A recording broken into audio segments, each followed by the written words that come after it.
Here's a list of 20 important sentences, phrases, or questions that junior high school students in Japan should know for classroom and daily English.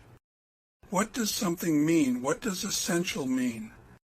How do you say inu in English?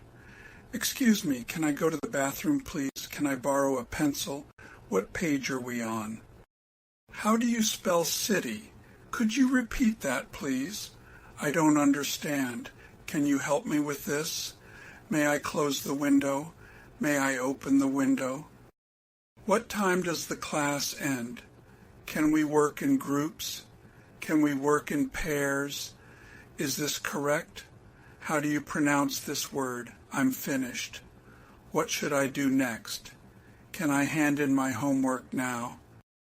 Sorry, I'm late. What's the answer to number 3? Do we have homework? Can I drink some water? These phrases are useful for both the classroom and daily communication.